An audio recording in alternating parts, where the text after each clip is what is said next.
जय हिंद, नमस्कार। I hope कि आप सब अच्छे होंगे। आज का हमारा टॉपिक है सामान्य हिंदी में। आज हम जानेंगे सामान्य हिंदी में व्यंजनों को आधा दिखाने का तरीका या आधा लिखने का तरीका। हम लिखते क्यों हैं? हम पढ़ तो लेते हैं और लिख तो देते हैं, लेकिन हमें ये नहीं पता होता कि हम इन्हें आधा लिखते क्यों हैं। तो चलिए देखते हैं। तो बात कर लेते हैं, हमारा मूल व्यंजनों की कुल संख्या कितनी होती है? 33। हम पहले जान लेते हैं शिरोरेखा और खड़ी पाई के बारे में। तो जैसे हमने स लिखा है तो इसके ऊपर जो ये सिर बांधा है हमने, हम कहते हैं शिरोरेखा, और ये जो डंडा है इसे कहते हैं खड़ी पाई। अब बात करते हैं हम इन 33 व्यंजनों को तीन जगह बांटकर पढ़ते हैं, 2, 9 और 22। अब इन्हें पढ़ते क्यों है, ऐसे क्यों बांटा है हमने इन्हें? अब बात करते हैं दो शब्द कौन से हैं वो जो खड़ी पाई को पार करते हैं, वो है क और फ। तो इन्हें हम आधा लिखने के लिए ऐसे लिखते हैं। हम अगर आधा लिखते हैं तो इन्हें क और फ को। अब बात करते हैं नौ व्यंजन होते हैं हमारे जो नीचे की तरफ लोटनी हो या घुमावदार हो। तो कौन कौन से हो?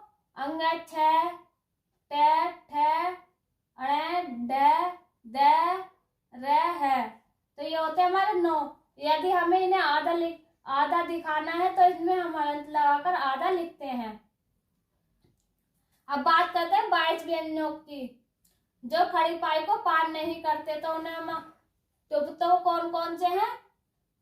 ख है, ग है, घ है, च है, छ, ज है, झ है, अंगा है, त है, थ है, द है, न है, य है, ब है, भ है, म है, य है, ब, य है, ल है, ब है, स है, स और ण।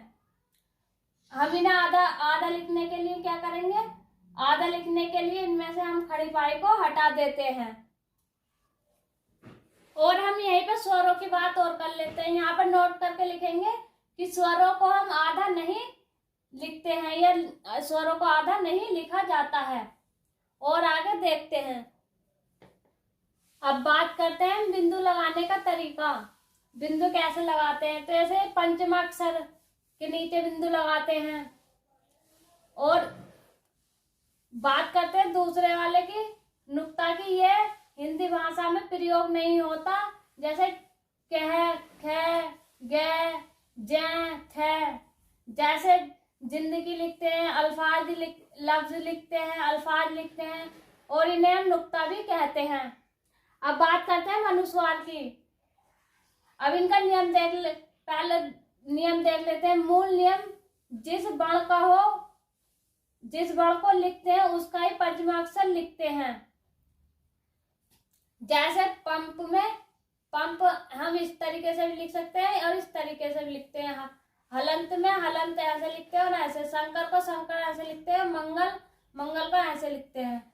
अब बात कर लेते हैं, जैसे हमारा शंकर लिखा हुआ है तो शंकर में क्या वाले वर्ग का ही देखते हैं, तो इसका पंचमाक्षर कौन सा है? तो इसलिए हमने यहाँ पे इसे ऐसे लिखते हैं। और बात करते हैं हम पंप की। तो पंप में पै का पांचवा अक्षर कौन सा है? मैं। तो मैं में हम इसे आधा लिखते हैं। और आगे देखते हैं। यहीं पर हम बात कर लेते हैं उच्छित तड़नजाति द्विवर्ग व्यंजन की।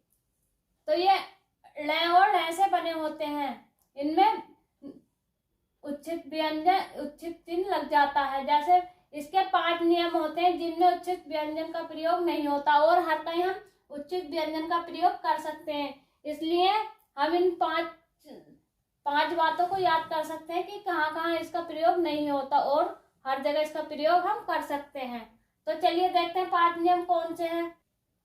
बात करते हैं, जैसे किसी शब्द की शुरुआत उच्छित का प्रयोग नहीं होगा, जैसे डमरू, ढोलक, ढक्कन।